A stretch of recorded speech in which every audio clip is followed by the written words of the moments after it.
मागच्या पिरियडला जिथं थांबलो होतो तिथून सुरुवात करतो. कार्बन हे सगळं आपण पाहिलेलं आहे. Crystalline form, diamond, graphite, fullerene, त्याच्या असणाऱ्या प्रॉपर्टीज, डेफिनेट अरेंजमेंट, त्यानंतर high melting point and boiling point, geometric shape is fix, Y they are so hard, या सगळ्या गोष्टी आपण मागच्या याला पाहिल्या.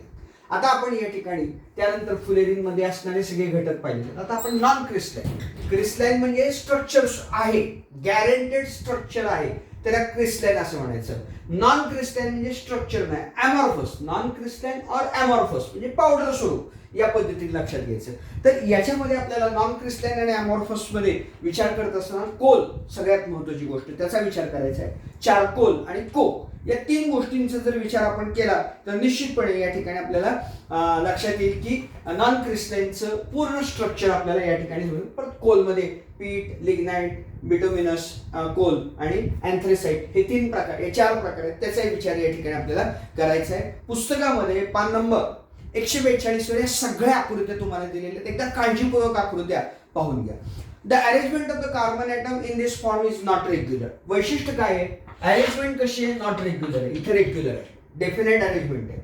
पहिला मुद्दा आहे नॉट रेग्युलर, थोडक्यात इरेग्युलर आहे, इरेग्युलर आहे. नेक्स्ट काय म्हणतात ते? Coal, charcoal, coke are non crystalline forms of the carbon. Coke, charcoal and coke are non crystalline form of the carbon. Not regular आहे, त्यामुळे अमॉर्फस आहे, नॉन क्रिस्टलाइन आहे आणि याचे फॉर्म कोणते? कोक, चारकोल आणि कोक. आता यानंतर कोलचा विचार करायचा. पहिल्यांदा सगळ्यात मोठा आपला भाग आहे कोल, त्याचा विचार करायचा. Coal is fossil fuel, it contains carbon, hydrogen and oxygen. कोलचा जर विचार केला तर हे एक या ठिकाणी नैसर्गिक असणारं इंधन आहे. आणि याच्यामध्ये काय काय काय सांगितले त्यांनी? हायड्रोजन, त्यानंतर ऑक्सिजन आणि कार्बन, या तीन गोष्टी आहेत असं या ठिकाणी त्यांनी सांगितलेलं आहे. Coal is a fossil fuel, it contains carbon, then hydrogen and oxygen. It also contains, हे तीन मुख्य घटक आहेतच. It also contains nitrogen, phosphorus and sulphur. It occurs in solid state, हे आपल्याला सॉलिड स्टेटमध्ये या ठिकाणी निसर्गामध्ये मिळतं. इट इज ऑफ 4 टाइप्स, याची 4 टाईप या ठिकाणी दिलेले आहेत. म्हणजे क्रिस्टलाइन, नॉट रेग्युलर, कोलमध्ये हायड्रोजन, ऑक्सिजन आणि कार्बन मेन आहे. याशिवाय सल्फर पण आहे, त्याच्यानंतर नायट्रोजन पण आहे आणि फॉस्फरस पण आहे. Occurs in a solid state and it is of 4 type. First, peat. Formation of peat is the first step in the formation of coal. Coal एखाद्या ठिकाणच्या खाणीमधून जेव्हा कोळसा काढायला सुरुवात करतो त्यातली पहिली स्टेज कोणती असेल तर ती पीट आहे. इट कंटेन्स, काय म्हणतात? ही फर्स्ट स्टेज, इथे आपण शॉर्ट मध्ये लिहून घेऊया. फर्स्ट स्टेज हे फक्त पीटच्या बाबतीमध्ये होतात. It contains high proportion of water and less of, that is 60% of carbon. याच्यामध्ये वॉटर जास्त आहे आणि कार्बन is about 60%. About 60%. काय लक्षात आलं की याच्यामध्ये अगदी वर असल्यामुळं पाण्याचं प्रमाण जास्त आहे आणि कार्बन 60% या ठिकाणी. Therefore not much heat can be obtained from the peat. मग याची जर केमिकल प्रॉपर्टी जर तपासायची झाली तर याच्यापासून आपल्याला फार मोठ्या प्रमाणावर हीट मिळत नाही, कारण याच्यामध्ये बराचसा भाग हा पाण्याचा आहे. त्यामुळं या ठिकाणी आपल्याला हीट जेवढ्या प्रमाणामध्ये कोळशाकडनं आपण अपेक्षित धरतो तेवढी हीट आपल्याला या ठिकाणी मिळत नाही. परत एकदा, peat, formation of peat is the first step in the formation of coal. It contains high proportion of water and less than 60% of the carbon. 60% फक्त, 60% पेक्षा सुद्धा कमीच कार्बन त्याच्यामध्ये आहे. And therefore not much heat can be obtained from peat. Then lignite. Peat was transformed into lignite. Peat नंतर त्याचं रूपांतर lignite मध्ये केलं जातं. म्हणजे it is the second stage. Due to increased pressure and temperature inside the earth. आता काय होतं, जसं आपण खाली जातो तसं प्रेशर आणि टेम्परेचर वाढत जातं. Inside the earth it contains about 60 to 70%. 60 to 70% of the carbon. याच्यापेक्षा थोडा जास्त कार्बन त्याच्यामध्ये आपल्याला आढळतो. Lignite is the second step of the formation of the coal. Lignite ही दुसरी, मी पहिल्यांदा सांगितली, ही फर्स्ट, ही सेकंड. आता इथं कार्बनचं प्रमाण का वाढलं आणि पाण्याचं प्रमाण का कमी झालं, तर प्रेशर वाढलं, टेम्परेचर वाढलं आणि त्याच्यामुळं पाण्याचं प्रमाण कमी झालं, कार्बनचं प्रमाण थोडंसं या ठिकाणी वाढलं आणि it is the second step of the formation of the coal. त्याच्यानंतर पुढचा भाग आहे bituminous coal. Bituminous coal was form as the third stage म्हणून या ठिकाणी होतं. It contains about 70 to 90% of the carbon. 70 to 90% of the carbon. हा 70 ते 90% कार्बन याच्यामध्ये आपल्याला सापडतो. And last that is anthracite is known as a pure form of the Coal. याला या ठिकाणी pure form of the coal असं म्हटलं जातं. Because this is hard and contains about 95% of the carbon. आणि ही सगळ्यात कोलची शेवटची स्टेज या ठिकाणी झाली. ही फर्स्ट, ही सेकंड, ही थर्ड आणि ही फोर्थ. त्याच्यामध्ये large amount of water, carbon is about 60%, lignite मध्ये 60 to 70%, बिटुमिनस कोल मध्ये 70 to 90% आणि anthracite is the pure form of the coal which contains about 95% of the carbon. अशा पद्धतीने कोलची व्याख्या या ठिकाणी जाईल. म्हणजे आता इथून पुढं तुम्ही लक्षात घ्या की जिथं कोळसा बघताल त्यावेळेला तिथल्या माणसाला विचारा की यातल्या कुठल्या प्रकारात आहे. कदाचित तुम्हाला उत्तर देणार नाही कारण त्याला माहित नाही आहे, पण तुमच्या लक्षात येईल की कोळसा तुम्ही घरी आणल्यानंतर त्याची हीट किती आहे याच्यावरून तुम्ही या ठिकाणी ओळखू शकता. Uses of coal. Coal is used as a fuel in factories and homes. घरामध्ये इंधन आणि कारखान्यामध्ये इंधन म्हणून वापर केला जातो. Coal is use to obtain coke, coal gas and coal tar. Coal is used in the thermal power plants for generation of the electricity. या सगळ्या गोष्टींचा उपयोग या ठिकाणी कोल पीठ दिलेला आहे, लिग्नाइट दिलेला आहे, बिटुमिनस कोल दिलेला आहे, अँथ्रेसाइट दिलेला आहे आणि कोक दिलेले, हे सगळं या ठिकाणी दिलेलं आहे. कोक. आता नेक्स्ट आपण पुढच्या भागाकडे जातोय तो म्हणजे कोक. कोकचा विचार करत असताना या ठिकाणी the pure coal that remains when coal gas has been taken away from the coal is called as a coke. बघ कशाला म्हणलं जातं कोक. प्युअर कोळशामधून कोल गॅस बाहेर काढल्यानंतर जे शिल्लक राहतं त्याला कोक असं म्हटलं जातं. The pure coal that remains when coal gas has been taken away from the coal is called as a coke. Uses of coke. Used as a domestic fuel. Coke is used as a reducing agent and coke is used in the production of water gas, that is CO plus H2. CO plus H2. Water gas and producer gas, that is CO plus H2 plus CO2 plus N2. या पद्धतीने water gas CO plus H2 and producer gas CO plus H2 plus CO2 plus N2 हे तयार करण्यासाठी कोकचा या ठिकाणी उपयोग मोठ्या प्रमाणावर केला जातो. आणि शेवटचा राहिलेला भाग charcoal. Charcoal that is made from the animals is the charcoal that is made from the animal is made from the bones and horns etc. On the other hand, the charcoal is made from plants is form of the combustion of wood in an insufficient supply of air. हवेच्या कमी ह्याच्यामध्ये या ठिकाणी झाडाच्या फांद्या या ठिकाणी गाडल्या गेल्यामुळं जो तयार होतो तो चारकोल. या ठिकाणी मॅक्झिमम आपण या ठिकाणी चारकोलच वापरत असतो आणि अशा पद्धतीने कोल, चारकोल आणि कोक या तिन्हीचाही विचार या ठिकाणी आपण केलेला आहे. या तिन्हीच्याही प्रॉपर्टीजचा विचार केलेला आहे आणि या तिन्हीच्या युजेसचा उपयोग पण आपण या ठिकाणी पाहिलेला आहे. चारकोलचे जे युजेस आहेत ते साधारणपणे कोल आणि कोक यासारखेच आहेत, त्यामुळे वेगळे त्याचे युजेस दिलेले नाहीत. त्यामुळं 142 were non crystalline amorphous form यापासून हे सगळं एकदा शांतपणे वाचल्यानंतर तुम्हाला कोणतीही आणि कसली अडचण या ठिकाणी येणार नाही. Now we are going. आता हे सगळं कार्बनच्या बाबतीत क्रिस्टलाइन, नॉन क्रिस्टलाइन फॉर्म म्हणजे एवढा चार्ट जर लक्षात ठेवला तर तुमचे कमीत कमी 3 पानं तुम्ही जर थोडंसं पाहिलं तर या ठिकाणी 139, 140, 141 आणि 142 पूर्ण अशा पद्धतीने 3 ते 4 पानं या एका चार्टवर. आणि इथे जर तुम्ही थोड्या प्रमाणामध्ये त्याचे जर कंटेंट लिहून ठेवले की पीक म्हणजे काय, lignite first stage, second third fourth final stage, तर तुम्हाला मला वाटत नाही की परत ही 4 पानाचा अभ्यास करण्याची गरज पडेल. तर अशा पद्धतीने चार्टच्या माध्यमातून बऱ्याच गोष्टी आपण या ठिकाणी सोप्या करू शकतो आणि त्या पद्धतीने त्याचा अभ्यासामध्ये जास्तीत जास्त कमी श्रमामध्ये आपण जास्तीत जास्त अभ्यास या ठिकाणी करू शकतो. त्यानंतर पुढचा बघा, hydrocarbon basic organic compound. Hydro आणि कार्बन म्हणजे compound contains hydrogen and carbon are called as hydrocarbon. They are called as the basic organic compound. आता ऑर्गॅनिक आणि इनऑर्गॅनिक मी सांगितले त्यामुळे परत याच्याकडे जात नाही. They are called as the basic organic compound. Along with carbon, the element hydrogen is also included in most of the organic compound. The compound formed only carbon and hydrogen are called as basic organic compound.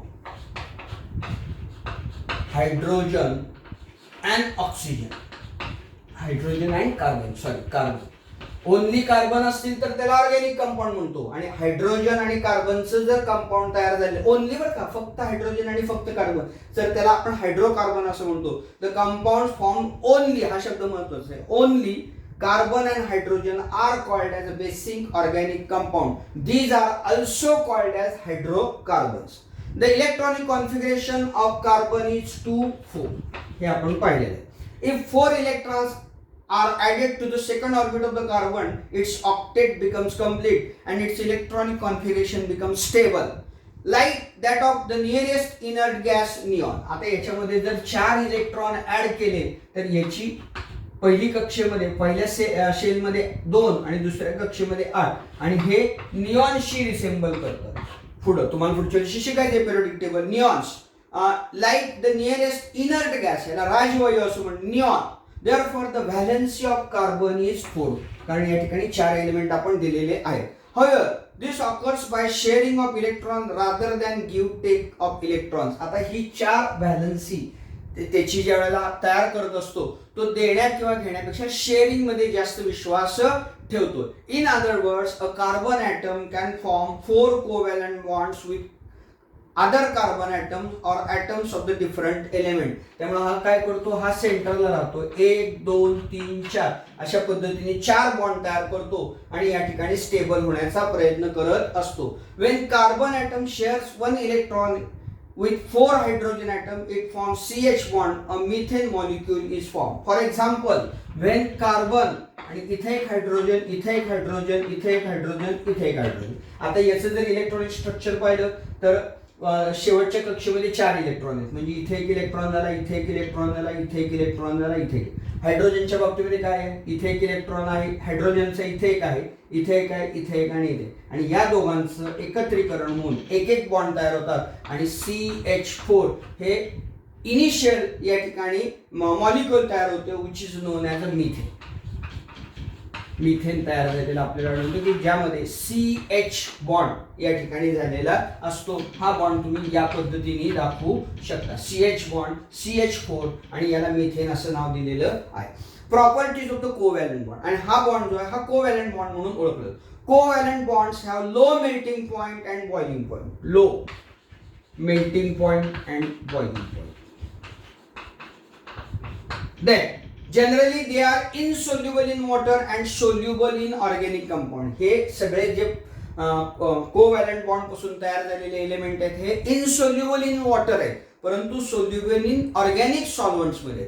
They are poor conductors of heat and electricity. They are poor conductor of heat and electricity. ते अतिशय poor conductor आहेत, त्याच्यामधून heat पण वाहून नेली जात नाही आणि इलेक्ट्रिसिटी पण वाहून नेली जात नाही.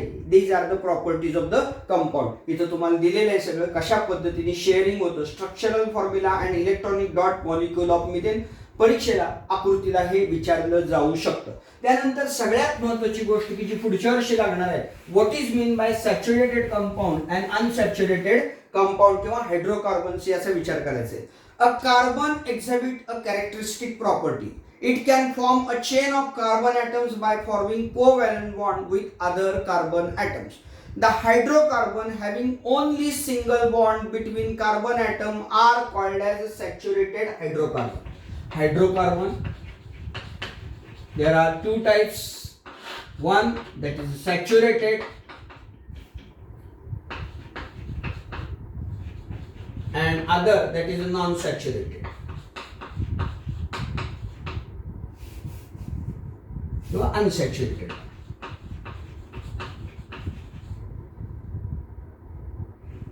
Unsaturated. आता what is the difference between saturated and unsaturated? The hydrocarbons having only single bond between carbon atoms are called as saturated hydrocarbon. For example, आपण पाहिलेलं आहे या पद्धतीने C C H H H H H H. आता बघा हा carbon 1 2 3 आणि ही चौथा बॉन्ड, हा कार्बन 1 2 3 आणि हा चौथा, ह्याचं शेअरिंग केलेलं आहे आणि याला या ठिकाणी नाव आहे ethane. Ethane is the example of saturated carbon hydrocarbon where only single bond. इथं कुठेही तुम्हाला डबल बॉन्ड दिसणार नाही, only single bond is exist. त्यानंतर प्रोपेन, यामध्ये 1 2 3 इथे एक हायड्रोजन, इथे एक हायड्रोजन, इथे एक हायड्रोजन, इथे एक हायड्रोजन, इथे एक हायड्रोजन, इथे एक हायड्रोजन, इथे एक हायड्रोजन आणि इथे एक हायड्रोजन. प्रोपेन. हे सगळी नावं पुढच्या वर्षी तुम्हाला अभ्यासायची आहे. प्रोपेन. आता याचा जर आपण हा जर स्ट्रक्चरल फॉर्म्युला आपण साधा जर म्हणलं तर CH3 बॉन्ड CH3 आणि याचं म्हणलं तर CH3 CH CH3. कसं आलंय हे पण मी तुम्हाला जाता सांगतोय. बघा C 1 2 3 CH3 C 1 2 3 CH3 आणि यामधला बॉन्ड सिंगल बॉन्ड, या ठिकाणी कोव्हॅलंट बॉन्ड. त्यानंतर इथं बघा C H H H CH3 CH हा बॉन्ड आणि इकडं परत CH3. इथेन प्रोपेन अशी नाव आहेत, त्याचा विचार पुढच्या वर्षी करायचा आहे. नेन सम हायड्रोकार्बन्स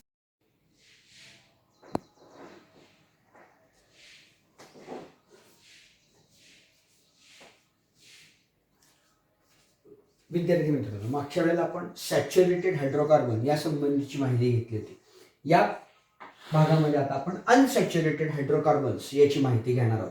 सॅच्युरेटेड मध्ये ओनली सिंगल कोव्हॅलंट बॉन्ड असतो, इथं मल्टिपल बॉन्ड असतात, म्हणजे either they or double bond or triple bond.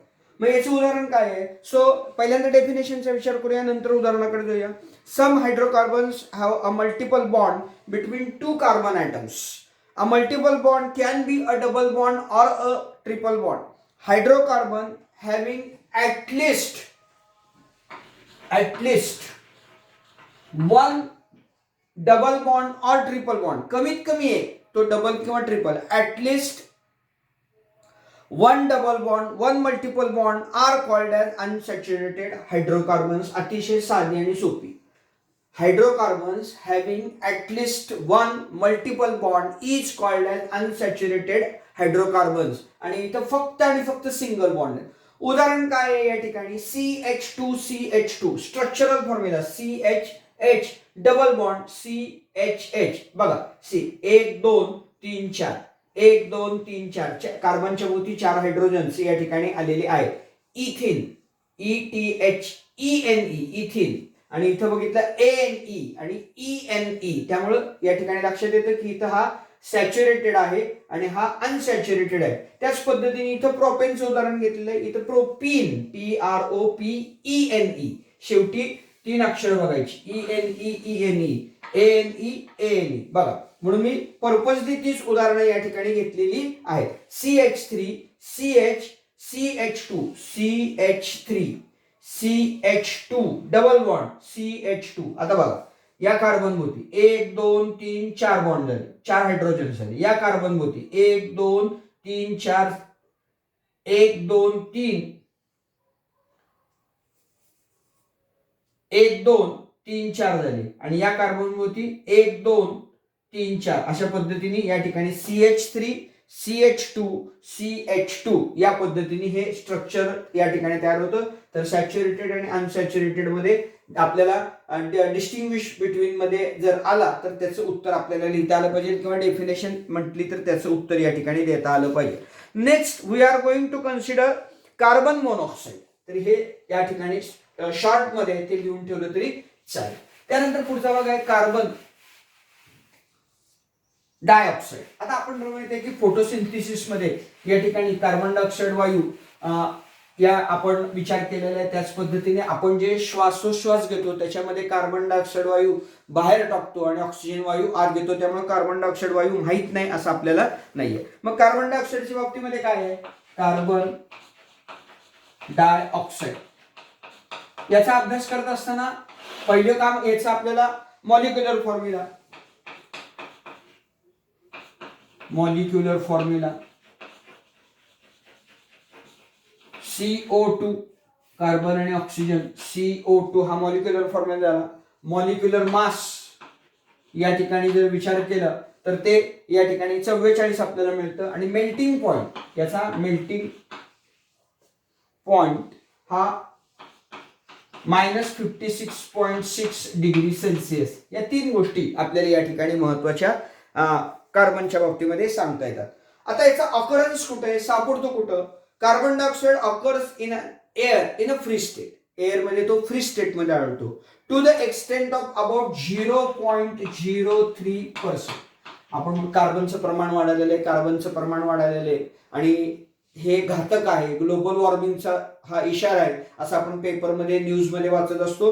तर हे राऊंड अबाउट 0.03% आहे, पण ते वाढतंय हे या ठिकाणी आपण लक्षात घेतलं पाहिजे. एक्सेल आपण जी श्वासाच्या द्वारे बाहेर टाकतो, उच्छ्वासाद्वारे, air contains about 4% of CO2. 4% of CO2 carbon dioxide वायू आपण बाहेर टाकत असतो, हे शिकलेलं आहे आपण.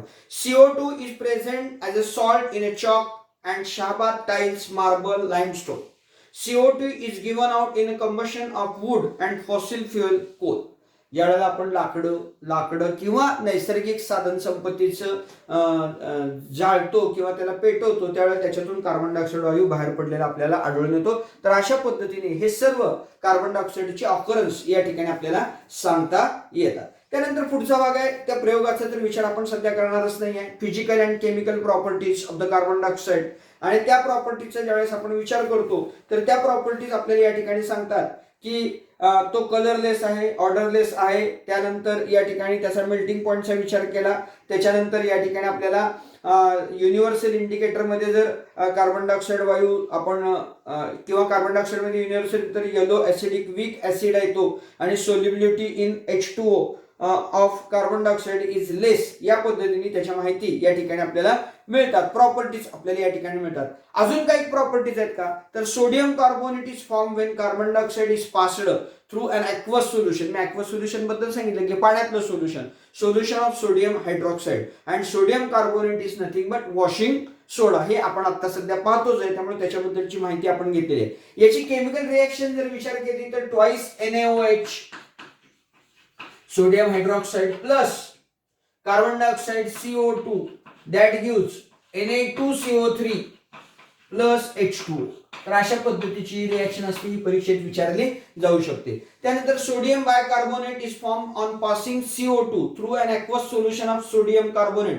Sodium carbonate is nothing but baking soda. ते पण आता आपण सध्या त्याचा विचार करतोय. So Na2CO3 plus H2O plus CO2 carbon dioxide pass केला तर त्याच्यातून ट्वाइस NaHCO3 सोडियम बायकार्बोनेट या ठिकाणी तयार झालेला आपल्याला आढळून येतं. तर अशा पद्धतीने या ठिकाणी आपल्या लक्षात येते की या सगळ्या प्रॉपर्टीज, या केमिकल आणि फिजिकल प्रॉपर्टीज आपल्याला सांगता येतात. What are the uses of carbon dioxide? CO2 is used to make aerated drink. CO2 is used to make aerated drinks. आता एरिएटेड ड्रिंक्स ज्यावेळेस आपण विचार करतो त्यावेळेला आपण पेप्सी, कोक ह्या गोष्टी ज्यावेळेस आपण त्याचं झाकण काढतो त्यावेळेला त्याच्यातून बुडबुड्याच्या स्वरूपात एक वायू जो बाहेर पडतो तो कार्बन डायऑक्साईड वायू असतो. Sodium carbon dioxide, solid carbon dioxide is used in cold storage, also to keep milk and milk products and frozen substances cool during the transport. इथं सॉलिड कार्बन डायऑक्साईड उपयोग केला जातो. It is also used for getting special effects of mist in dramas and movies. Dramas आणि मूवीमध्ये जर तुम्हाला बर्फाच्छादित प्रदेश दाखवायचा असेल तर त्या ठिकाणी सॉलिड कार्बन डायऑक्साईडचा वापर केला जातो. CO2 is obtained by chemical reaction or kept under pressure, is used in fire extinguisher. आपण त्याचा भाग नंतर पाहणार आहोत. Liquefied carbon dioxide is used to remove caffeine from coffee and liquid carbon dioxide is used as a solvent in modern eco-friendly dry cleaning मध्ये use होतो. Plants use CO2 in air for photosynthesis, प्रकाश संश्लेषण क्रियेमध्ये plant जे असतात, वनस्पती जे असतात, त्या स्वतःचं अन्न तयार करण्यासाठी कार्बन डायऑक्साईडचा वापर करत असतात, हे आपण शिकलेलो आहे. त्यानंतर रेग्युलर फायर एक्सटिंग्विशर, आपण डीबी मध्ये किंवा मॉल मध्ये मोठ्या गेल्यानंतर भिंतीवर आपल्याला लाल रंगाची या पद्धतीची एक वस्तू अडकून ठेवलेली असते. It is called as fire extinguisher. A fire extinguisher contains sodium bicarbonate powder असते त्यात. There is also dilute sulfuric acid placed in a gas capsule.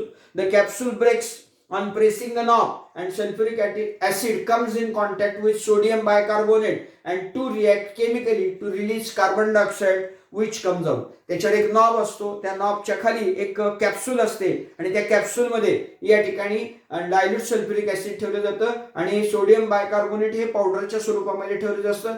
At the time when we press the knob, ती जी capsule असते ती फुटते आणि त्यातलं जे acid आहे म्हणजे कोणतं सल्फ्युरिक ऍसिड आहे ते रिॲक्ट होतं सोडियम बायकार्बोनेटच्या पावडर बरोबर आणि त्यातून CO2 बाहेर पडतो आणि हा CO2 त्या ठिकाणी ज्या ठिकाणी आग लागलेली आहे त्या ठिकाणी तो फवारला जातो. CO2 based fire extinguisher do not cause corrosion and are not conductors of electricity. त्यांचं कोरिजन होत नाही, गंज पकडत नाही त्यांना आणि ते इलेक्ट्रिसिटी पास करत नाही. Therefore these are used when electrical and electronic equipments catches fire.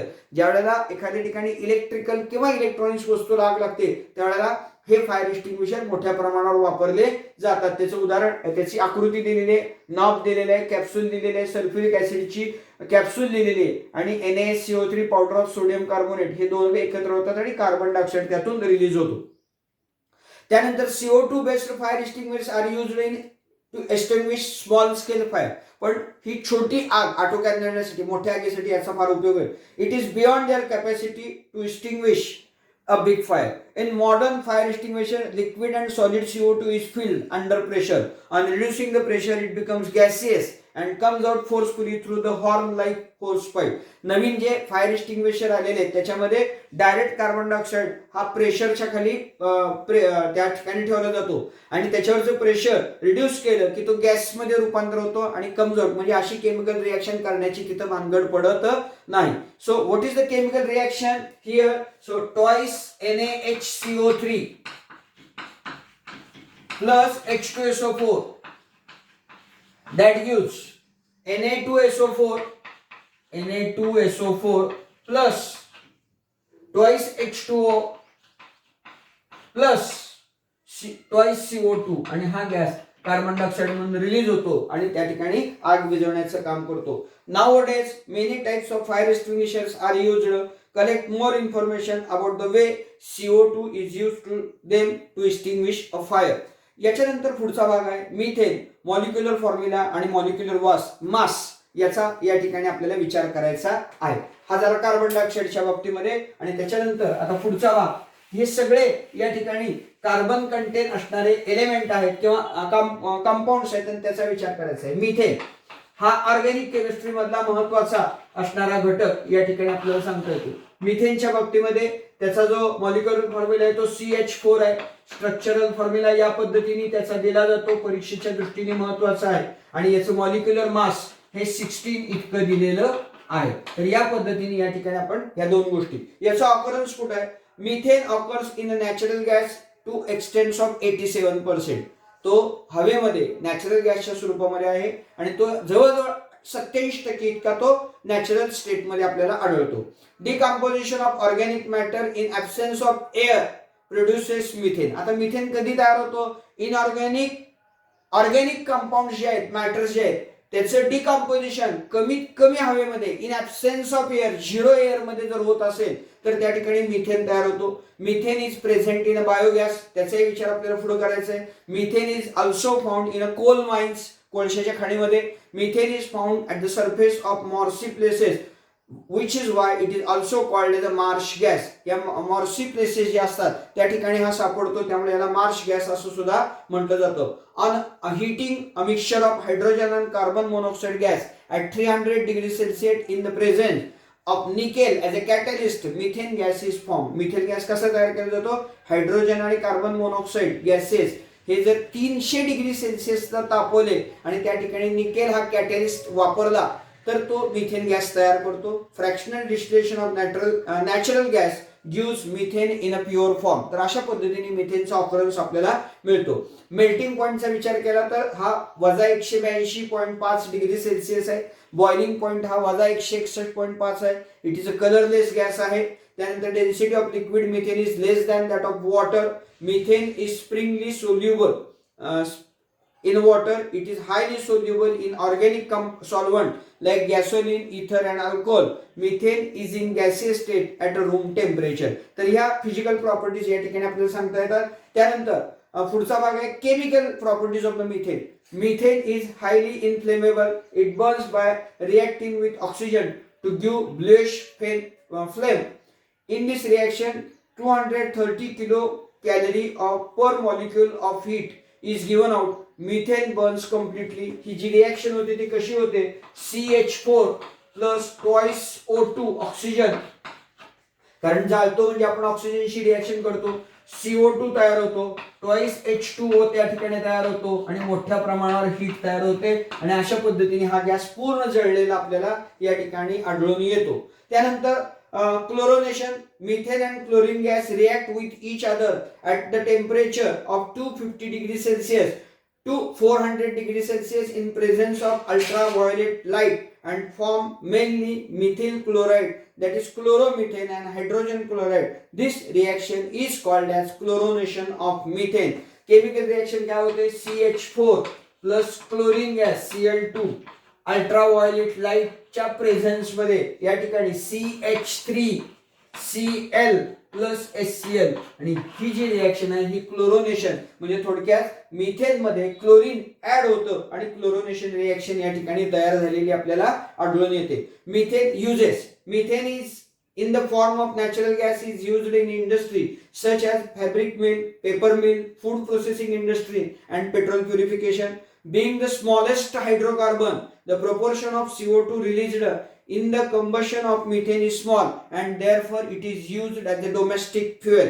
Methane is used for production of organic compounds such as ethanol, methyl chloride, methylene chloride and acetylene. Methane gas was first discovered by Italian scientist Volta between 1776 to 1778 while he was studying the gases found in marshy land. Marshy land मध्ये त्यांनी या मिथेनचा शोध लावला असं शास्त्र आपल्याला रसायनशास्त्र सांगतं. आणि याच्यानंतर शेवटचा भाग आहे बायोगॅस. तर बायोगॅस मध्ये सगळ्यात महत्त्वाची गोष्ट म्हणजे पहिल्यांदा त्याची डायग्राम ही परीक्षेच्या दृष्टीने महत्त्वाची आहे. आता बायोगॅस प्लांट कसा टाकला जातो आणि त्याचा या ठिकाणी तिथं प्रोडक्शन कसं तयार होतं याचा animal dung, dry leaves, wet garbage get decomposed by microbes in a biogas plant. This produces methane gas also called as a biogas. या मिथेन गॅसलाच बायोगॅस असं म्हटलं जातं. Biogas is very cheap fuel option which meets the demand for cooking gas. It is also used for production of an electricity. म्हणजे नुसतं cooking gas नाही, electricity produce करण्यासाठी सुद्धा वापरला जातो. Biogas contains about 55 to 60% methane and rest is carbon dioxide. Biogas is a fuel which is convenient to use and in addition to this a very good manure is also produced as a side product of the process. Slurry तयार होते आणि ती slurry आपण जर शेतात टाकली तर त्याचा मोठ्या प्रमाणात खत म्हणून या ठिकाणी उपयोग केला जातो. तर ही डायग्राम परीक्षेच्या दृष्टीने अतिशय महत्त्वाची आहे. Production of biogas is an anaerobic process. It takes place in 2 stages. कमी anaerobic process ज्यावेळेस आपण विचार करतो anaerobic process त्यावेळेस त्या ठिकाणी absence of air असतं. Production of acid.